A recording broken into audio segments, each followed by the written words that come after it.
dedicated to my son, the tale of Benjamin Bunny.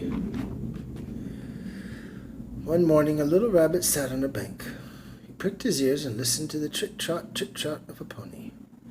A gig was coming along the road. It was driven by Mr. McGregor, and beside him sat Mrs. McGregor in her best bonnet. As soon as they had passed, little Benjamin Bunny slid down onto the road and set off with a hop, skip, and a jump to call upon his relations who lived in the wood at the back of Mr. McGregor's garden.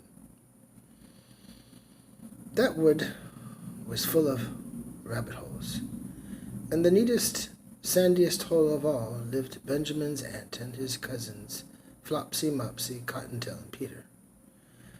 Old Mrs. Rabbit was a widow. She earned her living by knitting rabbit wool mittens and muffatees. She also sold herbs and rosemary tea and rabbit tobacco. Little Benjamin Bunny did not have very much to want to see his aunt. He came around the back of the fir tree and nearly tumbled upon the top of his cousin Peter. Peter was sitting by himself. He looked poorly and was dressed in a red cotton pocket handkerchief. "Peter," said Benjamin in a whisper, "who has got your clothes?" Peter replied, "The scarecrow in Mr. McGregor's garden," and described how he had been chased about the garden and had dropped his shoes and coat. Little Benjamin sat down beside his cousin and assured him that Mr. McGregor had gone out in a gig, and Mr. McGregor also, and certainly for the day, because she was wearing her best bonnet. Peter said he hoped that it would rain. At this point, old Mrs. Rabbit's voice was heard inside the rabbit hole calling, "Cottontail! Cottontail! Fetch some more chamomile!" Peter said he thought he might feel better if he went for a walk. They went away hand in hand and got upon the flat top of the wall at the bottom of the wood. From here they looked down into Mr. McGregor's garden. Peter's coat and shoes were plainly to be seen upon the scarecrow, topped with an old tam o' shanter of Mr. McGregor's.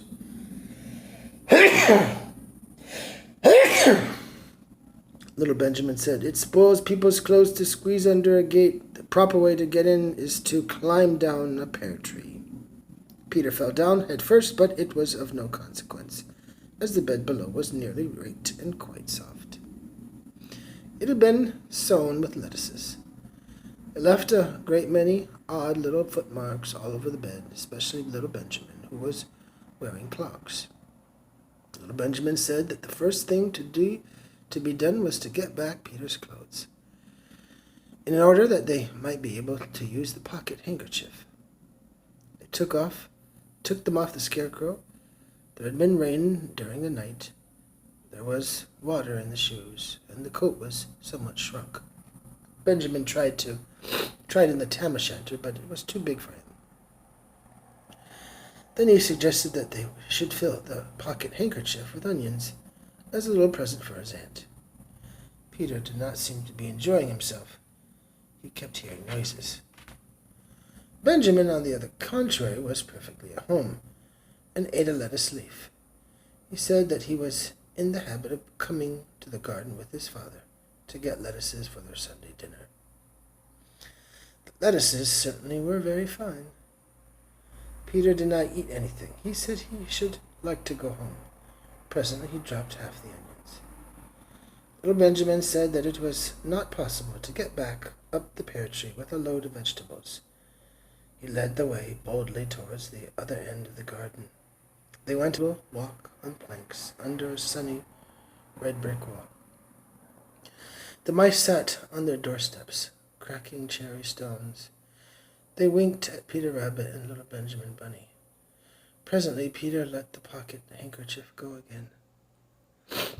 They got amongst flower pots and frames and tubs. Peter heard noises worse than ever. His eyes were as big as lollipops. He was a step or two in front of his cousin when he suddenly stopped. This is what those little rabbits saw around the corner. Little Benjamin took one look, and then, in half a minute less than no time, he hid himself and Peter and the onions underneath a large basket. The cat got up and stretched herself and came and sniffed at the basket. Perhaps she liked the smell of onions. Anyway, she sat down upon the top of the basket. She sat there for 5 hours. I cannot draw you a picture of Peter and Benjamin underneath the basket, because it was quite dark, and because the smell of onions was fearful. It made Peter Rabbit and little Benjamin cry. The sun got round behind the wood, and it was quite late in the afternoon, but still the cat sat upon the basket. At length there was a pitter-patter, and some bits of mortar fell from the wall above. The cat looked up and saw old Mr. Benjamin Bunny prancing along the top of the wall of the upper terrace. He was smoking a pipe of rabbit tobacco and had a little switch in his hand. He was looking for his son. Old Mr. Bunny had no opinion whatever of cats. He took a tremendous jump off the top of the wall to the top of the cat and cuffed it off the basket and kicked it into the greenhouse, scratching off a handful of fur. The cat was too much surprised to scratch back.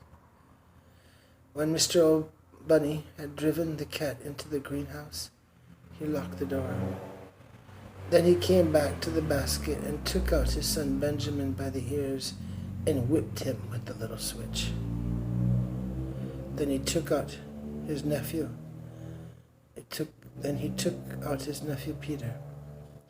Then he took out the handkerchief of onions and he marched out of the garden. When Mr. McGregor returned half an hour later, he observed several things which perplexed him. It looked as though some person had been walking all over the garden in a pair of clogs. Only the footmarks were too ridiculously little. Also, he could not understand how the cat could have managed to shut herself up inside the greenhouse, locking the door upon the outside. When Peter got home, his mother forgave him, because she was so glad to see that he had found his shoes and coat. Cottontail and Peter folded up the pocket handkerchief, and old Mrs. Rabbit strung up the onions and hung them from the kitchen ceiling with the bunches of herbs and the rabbit tobacco. The end.